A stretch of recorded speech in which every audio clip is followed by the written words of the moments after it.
Baik, Bismillahirrahmanirrahim. Assalamualaikum warahmatullahi wabarakatuh.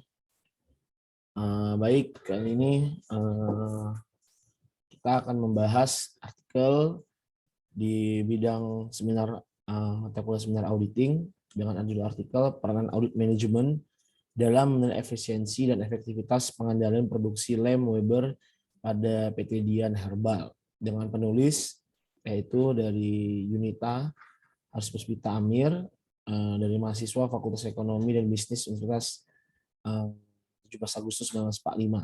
Dan satu lagi penulisnya IBK Bayangkara, SE, MM, KCA, CMA, CSR, dan CSRA. Ini ada dosen pembimbingnya, kalau saya rasa ini ya. Dan artikel ini, setelah notabene kita belum lihat tahun berapa diterbitkan, tapi sepertinya ini dalam kategori masih artikel yang bagus, sehingga layak untuk kita bahas dalam mata kuliah seminar auditing pada kesempatan kali ini. Oke, dari mulai seperti biasa, part pertama, kita ada abstraknya, Rapid Association Free Market Progress ya. Ini menjelaskan tentang pasar bebas ASEAN ya. Terus yang terus berkembang, di mana make the world business competition ya, membuat bisnis semakin berkompetisi, and increasing the factor including industrial sector, dan berkembang ke industrial sektor ya, sektor industri ya.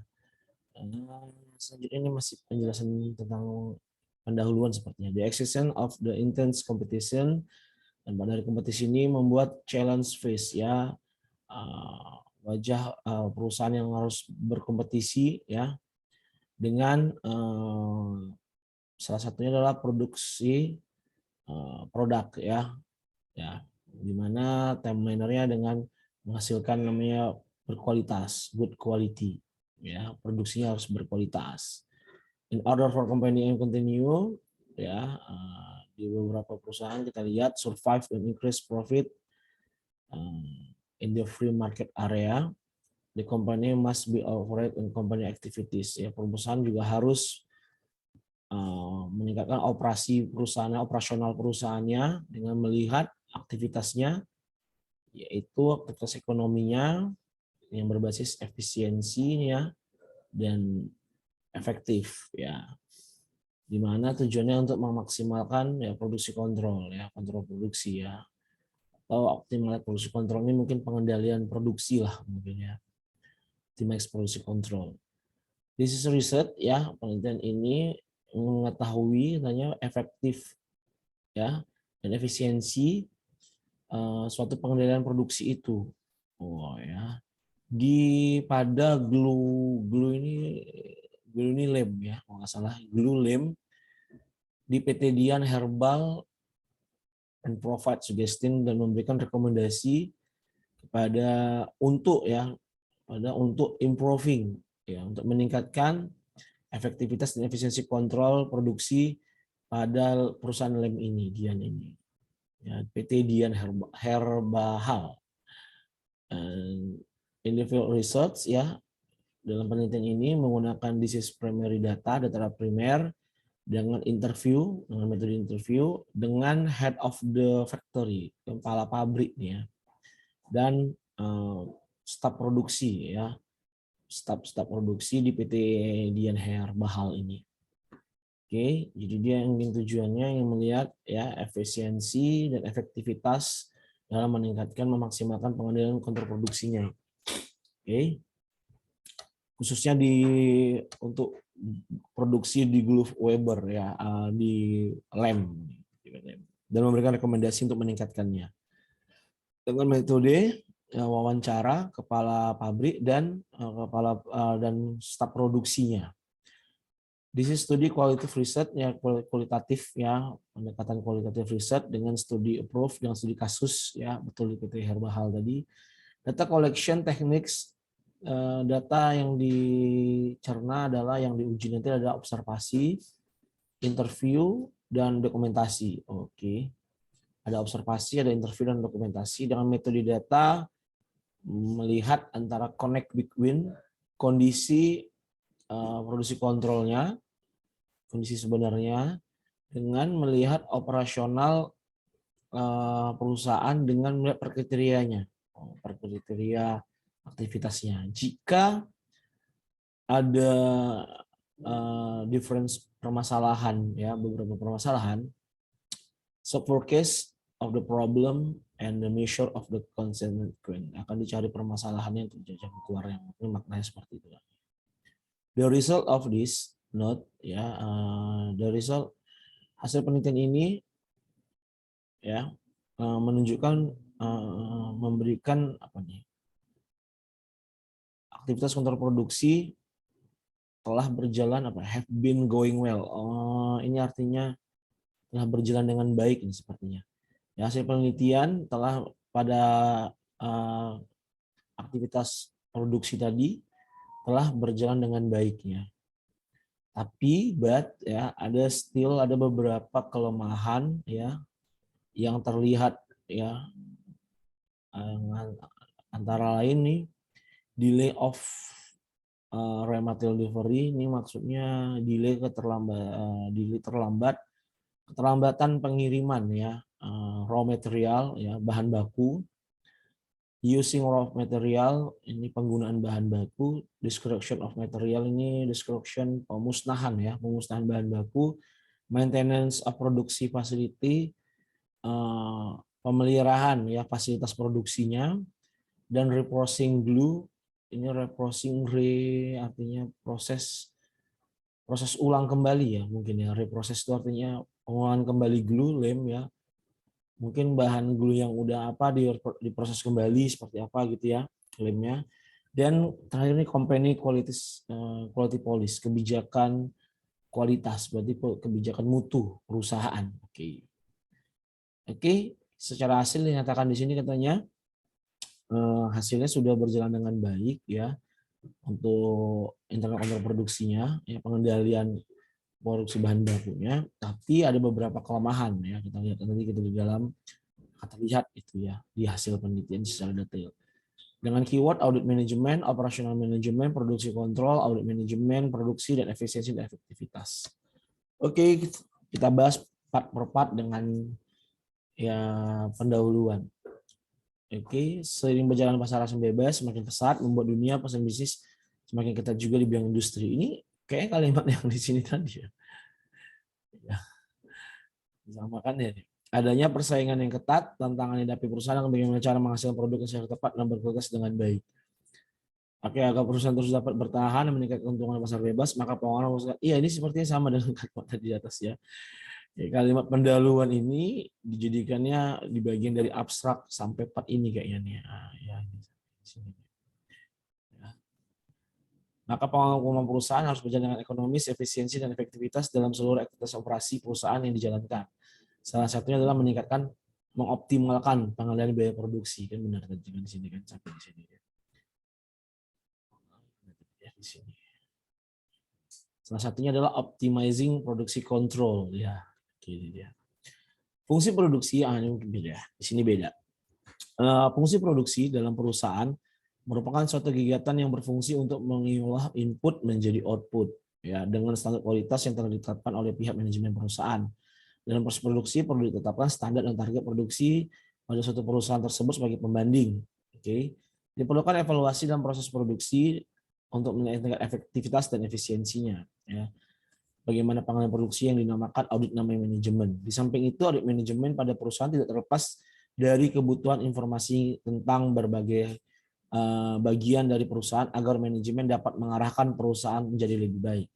Sebagai contoh, perusahaan memerlukan kebutuhan akan informasi dari bagian produksi agar manajemen dapat memperbaiki pengelolaan produksi perusahaan. Ya, ini benar sebenarnya. Untuk salah satu aktivitas manajemen manajemen audit manajemen atau kalau bahasa ideal sebenarnya audit manajemen operasional sebenarnya ya. Memang nggak terlepas dari tuntutan bagaimana mengarahkan perusahaan dalam kegiatan produksinya akan lebih baik lagi, akan lebih mengarah kepada efisiensi dan efektivitas. Ya. Selanjutnya PT Dian Herbahal pada PT Dian Herbahal permasalahan yang masih sering dialami adalah komplain atas produk lem yang tidak baik setelah barang dilepas kepada konsumen. Ya. Salah satunya adalah kualitas lem yang menurut konsumen encer maupun tidak lengket. Hal ini terindikasi karena kualitas bahan baku yang datang kurang bagus, sehingga konsumen biasanya komplain melalui telepon kepada sales. Yang kedua adalah packaging lemnya yang tidak baik, sehingga konsumen mengajukan penukaran barang atau pengurangan harga pada fakturnya. Hal ini teridentifikasi kepada adanya human error pada saat melakukan packaging atau penempatan lem pada saat dikirim kepada konsumen. Mengingat besarnya pengaruh audit manajemen yang meningkat pencapaian target produksi, ya, maka penerapan audit manajemen harus dilakukan dengan tepat sesuai dengan standar dan target yang telah ditetapkan. Berdasarkan pembahasan di atas, maka diteliti juga peranan audit manajemen dalam menilai efisiensi dan efektivitas produksi dan pada PT Herbahal, Dian Herbahal. Oke, secara kompleks saya akan menilai pertama di bab 1 ini di pendahuluan. Saya rasa yang perlu kita nilai di sini pertama adalah mengingat isu yang mau diangkat adalah sebenarnya isu bagaimana mengoptimalkan pengendalian korupsi, ya, memaksimalkan pengendalian korupsi.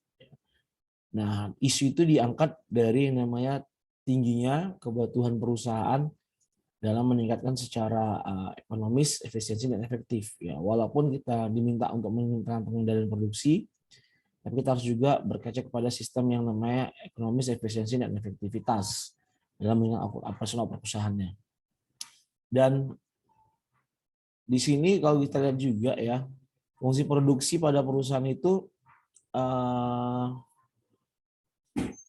di input dari namanya untuk mengolah bahan dari input dan menjadi output menjadi standar kualitas yang telah ditetapkan oleh manajemen, ya. Dalam proses produksi perlu ditetapkan standar dan target produksi pada suatu perusahaan yang udah menjadi pembanding. Tapi kalau di sini kita lihat, bisa kita lihat ada yang jadi kelemahan, ya. Pertama, dalam informasi ini tidak dicantumkannya suatu pendapat ini dari siapa terlebih dahulu, ya.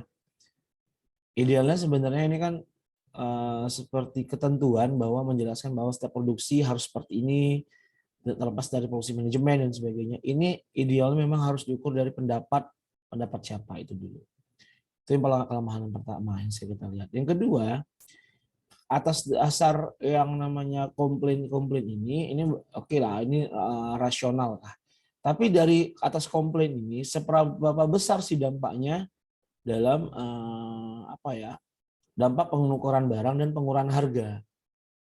Karena kan tadi nilainya kan di sini, ya. Judulnya adalah untuk menilai efisiensi dan efektivitas.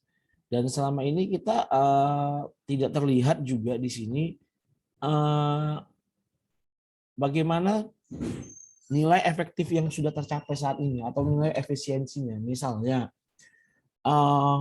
produksi lem itu dikerjakan berapa hari, berapa lama, terus berapa biayanya itu juga nggak terlihat. Sehingga ini hanya kalau dari segala kecil, ya, ini kan bukan apa ya, setiap perusahaan pasti memiliki permasalahan yang sama. Saya rasa itu masalah packaging lem lah, human error lah, menurut saya, ya. Yang itu terus apalagi, ya, ada komplain lah, namanya komplain nggak pernah. Tapi apakah sejauh itu bisa langsung membuat apa namanya, ya, berdampak signifikan kepada yang namanya pencapaian target produksi? Ya menurut saya sih ya bisa, secara korelasi ada, tapi sejauh saya kayaknya ini nggak terlalu signifikan menurut saya.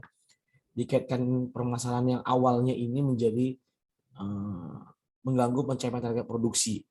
Menurut saya ada agar lebih ideal mungkin misalnya di PT Dian Herbahal ini dalam peneliti ini misalnya mencantumkan misalnya berapa secara tabel, ya, target produksi yang sudah dijalankan, misalnya per bulan, misalnya Januari targetnya berapa, jadi turun berapa gitu.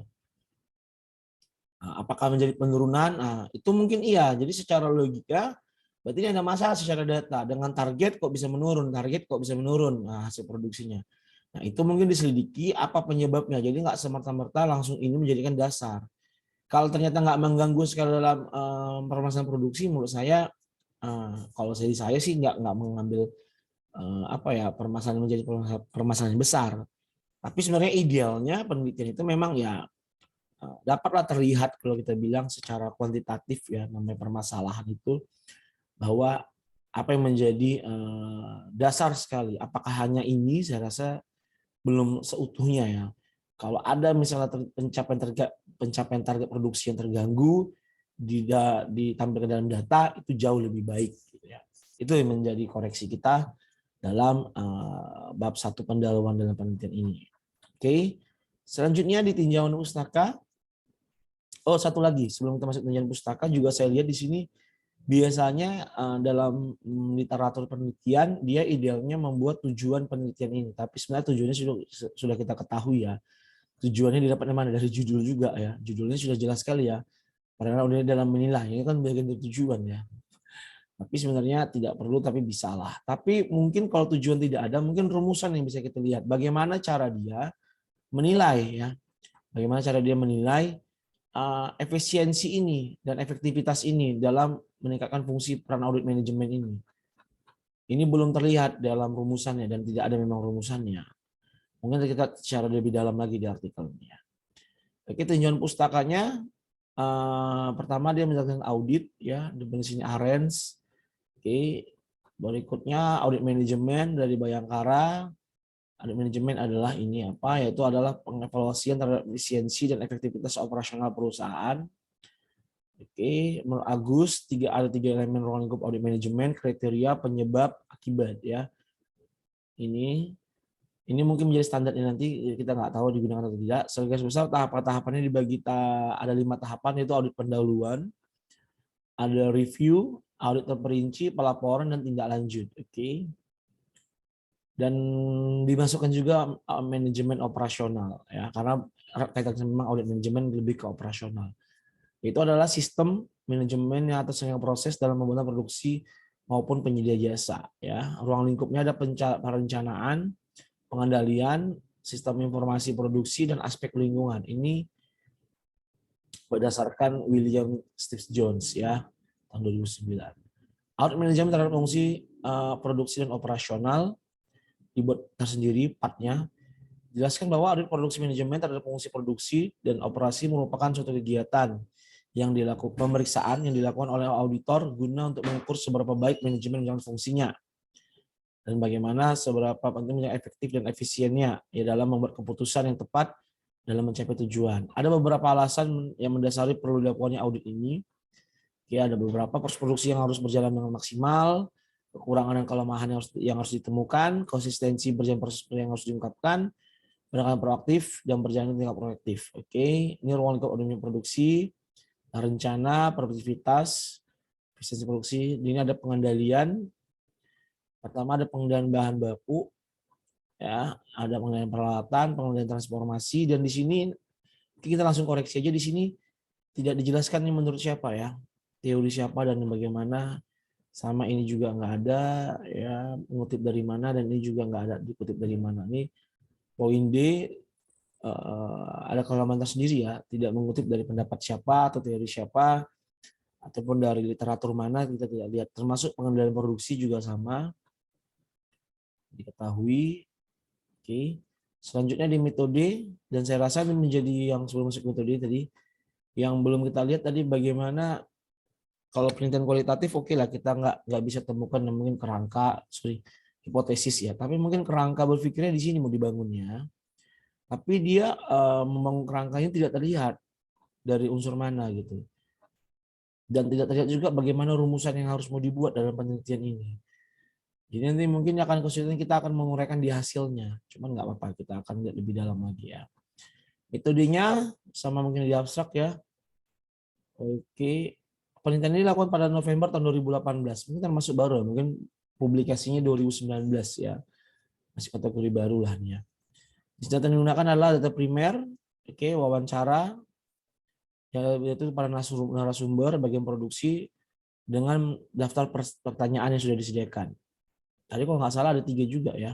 Oh ya, oke. Observasinya yaitu ini dia, partisipan observasi, wawancara udah, kuesioner ada, dokumentasi. Dokumentasinya ini penting sekali. Faktor penunjang dalam penugasan penggunaan metode observasi dan wawancara tersebut. Tapi kita nggak terlihat apa nih dokumentasinya ya. Bentuknya apa. Variabel pada penelitian ini itu pengendalian produksi dan operasi yang merupakan suatu kegiatan produksi pada perusahaan yang mentransformasikan masukan input menjadi keluaran output. Itu berupa barang dan jasa. Oke, di sini juga ada pun yang dinilai dalam untuk menilai efisiensi dan efektivitas pengendalian pada produksi lem. Ya benar, produksi lem adalah oke, pertama yang dinilai di sini adalah untuk menilai efisiensi dan efektivitas satu paket jadinya ya. Pengendalian bahan bakunya, pengendalian peralatan fasilitasnya, pengendalian transformasinya, pengendalian kualitasnya, dan pengendalian barang jadinya. Jadi di sini dari pengendalian ini akan dinilai nanti bagaimana audit mutu itu berjalan ya. Setelah audit mutu itu kalau kita lihat tadi sih ya, apakah terlihat di sini?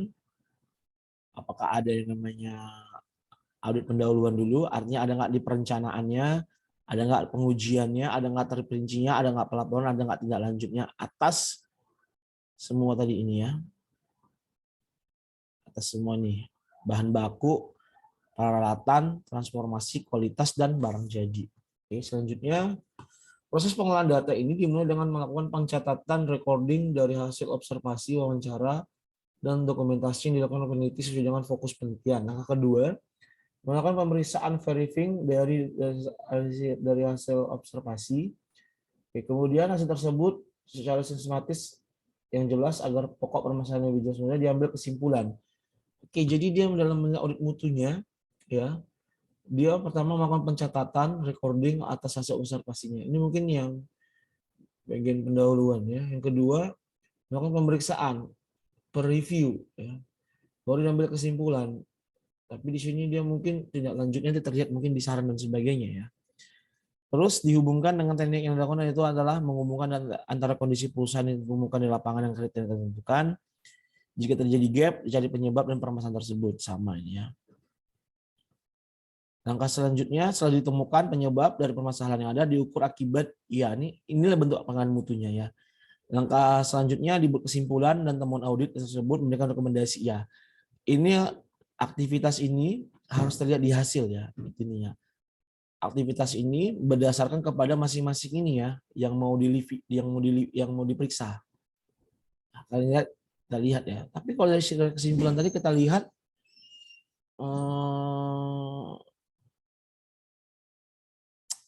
fasilitas produksi tadi ada ya, kelemahan, bahan baku tadi oke, reprocessing tadi artinya mengulang kembali barang jadi ini mungkin ya. Kualitas, itu transformasi mungkin ya, recovering ya. Kualitas mungkin yang audit tadi ya, quality control tadi mungkin ya. Kita lihatlah secara detail di dalamnya. Gambaran umum ini nggak usah kita bahas. Hasil penelitian yang pertama, dia modelnya seperti ini ya, pengendalian ya bahan baku. Dia ceritakan kondisi, kita lihat di sini ya.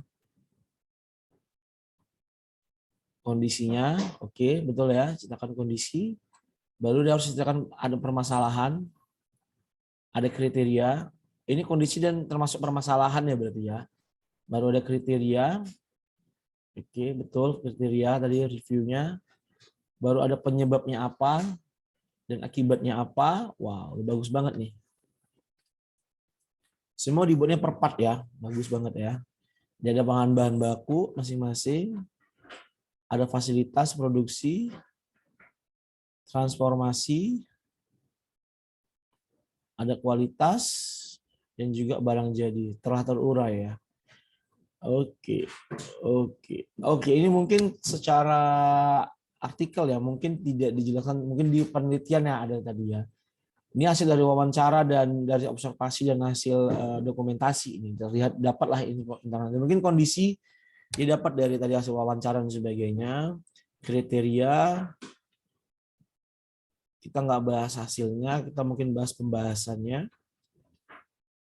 Oh, tidak ada pembahasannya. Oh, oke. Berarti kita bisa langsung di sini ya. Tadi dibilang sebenarnya berjalan dengan baik ya. Cuma ada beberapa kelemahan ya, masalah dan sebagainya. Ini kondisinya, ini standar idealnya gitu ya. Ini penyebabnya apa? Kita baca mungkin dapat dari penyebab ya permasalahan itu ya. Pertama, perusahaan terlalu percaya untuk masalah bahan baku ya. Perusahaan terlalu percaya dengan kualitas bahan baku yang dikirim oleh supplier. Supplier sedang tidak ada rute pengiriman perusahaan, selain itu bahan baku dari supplier terbatas. Terus perusahaan tidak memiliki proses urutan penggunaan bahan baku secara tertulis. Akibatnya ini. Bahan baku yang tidak sesuai itu kadang-kadang ada sehingga ini mempengaruhi fakultas lem. Oke, laporan produksi fisik barang tidak sesuai dan sebagainya. Oke. Tapi di sini dari setiap permasalahan yang ada, akibat yang ditimbulkan ada.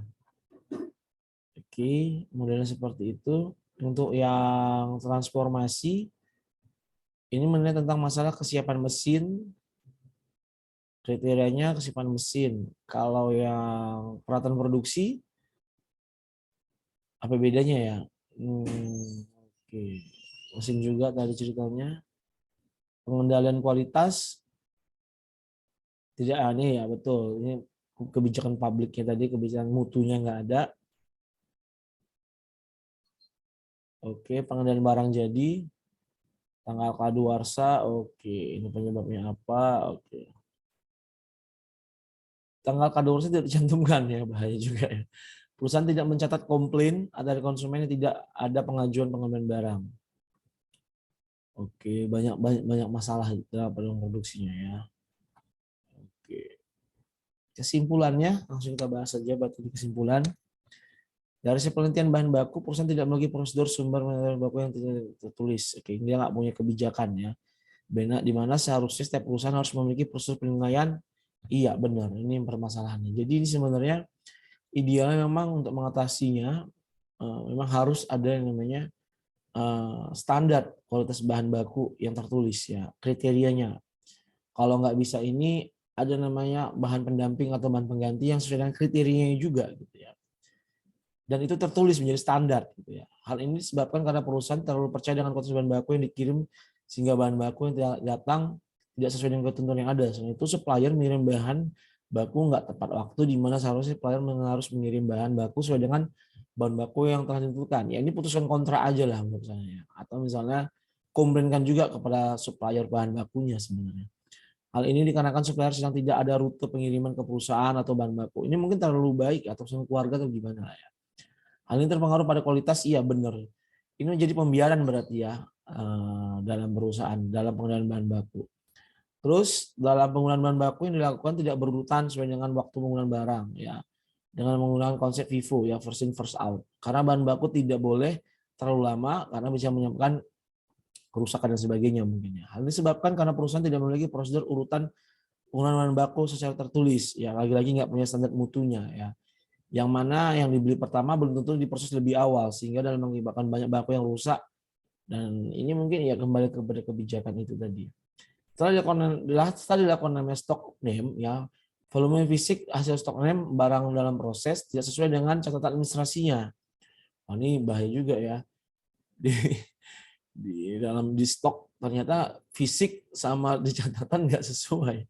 Seharusnya volume stick itu sesuai betul ya, apa yang dicatat sama yang terlihat dicatat di gudang tuh jumlahnya sama. Hal ini disebabkan karena strategi perbedaan tidak ada dicari penyebabnya perbedaan tersebut, dan perusahaan menganggap ini biasa aja. Sehingga perusahaan hanya membuat koreksi stok untuk laporan produksi yang tidak sesuai. Perusahaan tidak melakukan pemusnahan terhadap materi yang rusak maupun kadaluarsa selama beberapa tahun ini. Hal ini dikarenakan pemilik perusahaan belum ada komentar. Hal ini dikarenakan pemilik perusahaan belum ada komentar atas material yang telah rusak, sehingga gudang dipenuhi dengan barang-barang yang sudah terpakai lagi karena belum tindak lanjut atas perusahaan tersebut. Oke, ini masalah produksinya ya, pengenalan bahan bakunya ya. Untuk pengenalan fasilitasnya ya, perusahaan hanya mengecek mesin hanya yang sudah menyala atau sudah berjalan dengan baik atau dalam produksi, di mana harusnya perusahaan melakukan inspeksi secara menyeluruh ya, benar, maintenance. Perusahaan menurut perusahaan, inspeksi mesin secara menyeluruh membutuhkan waktu yang tidak sebentar, sehingga inspeksi dilakukan bersama dengan perawatan produksi lainnya. Hal ini mengakibatkan kemungkinan kerusakan peralatan produksi meskipun dalam skala kecil, sehingga produksi tidak bisa dengan efisien. Selain itu perawatannya juga tidak dilakukan saat mengalami kerusakan saja, di mana seharusnya perawatan adalah ada berkala ya, ada jadwalnya. Hal ini disebabkan karena perusahaan tidak pernah menyusun jadwal perawatannya juga. Untuk pengelolaan transmisi, perusahaan tidak memiliki prosedur yang tertulis terhadap kesiapan mesin. Proses ulang lem terjadi karena efisiensi produksi disebabkan karena kualitas bahan baku yang tidak baik. Untuk pengendalian kualitas, perusahaan memiliki kebijakan kualitas namun tidak tertulis, dan kebijakan ini tidak pernah disosialisasikan kepada karyawan. di mana seharusnya perusahaan memiliki kebijakan tertulis untuk disosialisasikan. Pengendalian barang jadi pada tabel kemasan, pada label, tanggal kadaluarsa tidak dicantumkan. Seharusnya ada tanggal kadaluarsa. Menurut perusahaan tidak perlu mencantumkan karena dengan mencantumkan kode produksi sudah cukup untuk menilai lifetime produk. Ya, oke. Hal ini mengibarkan konsumen tidak mengetahui lifetime produk yang dibeli. Permasalahan lainnya adalah perusahaan tidak mencatat komplain dari konsumen yang tidak ada pengajuan pengembalian barang. Nggak dicatat juga ya. Menurut perusahaan, pencatatan komplain sebelumnya tidak perlu kecuali jika konsumen mengajukan pengembalian barang. Hal ini mengakibatkan pencatatan atas komplain produk yang diterima tidak terkomunikasi dengan baik sehingga perusahaan tidak memiliki laporan agar produksi yang menjadi lebih efektif. Ya. Sarannya di sini diminta pengendalian bahan baku. Perusahaan harusnya memiliki prosedur penilaian, betul. Penggunaan bahan baku yang penting ini oke semua, oke. Oh, banyak banget saran masukannya. Tapi kalau kita baca seperti ini ya, dari kesimpulannya saya rasa tidak bisa dicantumkan di abstrak ini sudah good well ya, sudah berjalan dengan baik. Mungkin produksinya berjalan dengan baik, produksinya ya, tapi secara kontrolnya kayaknya enggak. Karena terlalu banyak kelemahan dan permasalahannya. Jadi buat mahasiswa yang sebenarnya referensi dalam ini menggunakan penelitian yang di bidang audit manajemen, ini rekomendasi yang sangat bagus di mana dia peneliti ini memisah setiap aktivitas pengendalian itu melihat kondisi, ini audit mutunya ya, kondisinya bagaimana, kriterianya bagaimana, penyebabnya bagaimana, dan akibatnya, dan saya rasa ini sudah sangat bagus sekali dalam hasil pemaparan hasilnya. Cuman ada satu kelemahan mungkin pembahasannya ya. Tapi pembahasan itu sebenarnya ada di kesimpulan sebenarnya.